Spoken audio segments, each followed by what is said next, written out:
admit this is bad for you. The only person I need is my running mate, Mike Pence. I love Mike Pence. I respect Pence.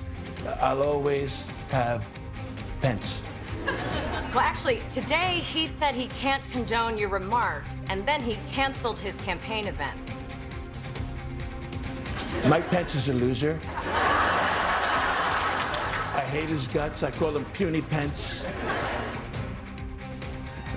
That was Saturday Night Live last night, a joke, of course, but there are some very real defections going on. There are now 16 Republican U.S. senators who say they cannot support Donald Trump or that he should reconsider even running. The panel is back with me. Amanda, 16 senators. Take a listen to Senator Mike Lee, who, to be honest, has never really been a big Trump supporter, but this is pretty surprising. You, sir, are the distraction. Your conduct, sir, is the distraction. Step aside. Step down. Allow someone else to carry the banner of these principles. Trump says, Amanda, that he will never quit. Is there anyone in this inner circle that could even broach a subject like that with him, do you think? I don't think so, because he likes to surround himself with the yes men. I mean, look at the people who are defending him today. Giuliani Giuliani is the only one. Do you think he's actually saying you should consider dropping out? I do want to talk about Mike Lee. You remember him from the floor at the convention, free the delegates, vote your conscience. He was fighting that fight, and it was an amazing thing. And there's been a lot of talk this election about beating back the rigged system, the rich and the powerful. The convention was rigged for Donald Trump by the party. Those people need to be held accountable. And those people aren't showing up on set today. They won't defend what they did and how it was wrong, and they should be held accountable for it. They can turn it around. There is a system that they could vacate the nominee. It's complex, but they need to have those meetings. The fact that people think they can run and hide and cower in the sand from this question is reprehensible. Well, the RNC rules are one thing, but then there's the state-by-state ballots and getting on the ballots, and the fact is that that is almost impossible, if not impossible, and people are already voting. The people on the ballot are indicative of the party's preference. They could hold a meeting and change their preference. You cannot change the ballot per se. It's essentially shorthand, a bait and switch, but they would have to do it. It would be very controversial, but they should be talking about it if they recognize that Donald Trump is talking about sexual assault and criminal activity. Can I say something? What you just described is a full employment program for every election lawyer in the country. There would be a blizzard of lawsuits. Every single person who voted for Trump, Trump, who then had their vote switched against their will to Pence, everybody who got...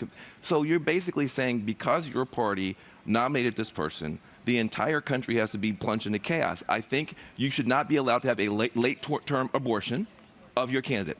You are late in the term. You have to go ahead with this process.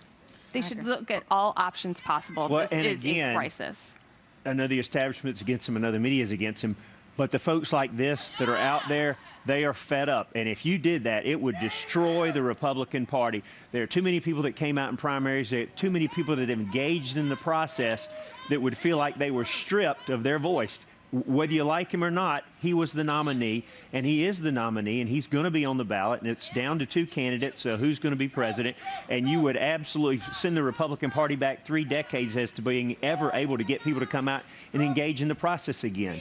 You would yeah, the party's made their bed, and now they have to lie in it. I'm sorry, Amanda, but it's true.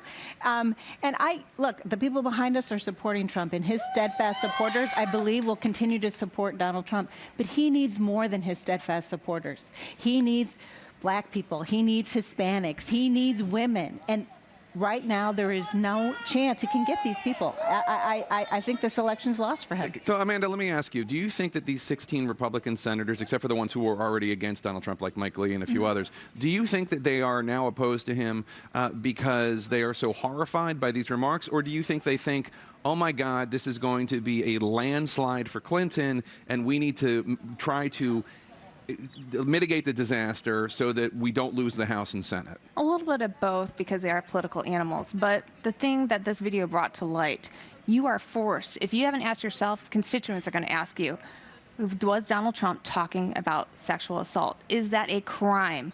Will you enable that behavior? Because if you say, I'm going to support him, I'm going to endorse him, you are complicit.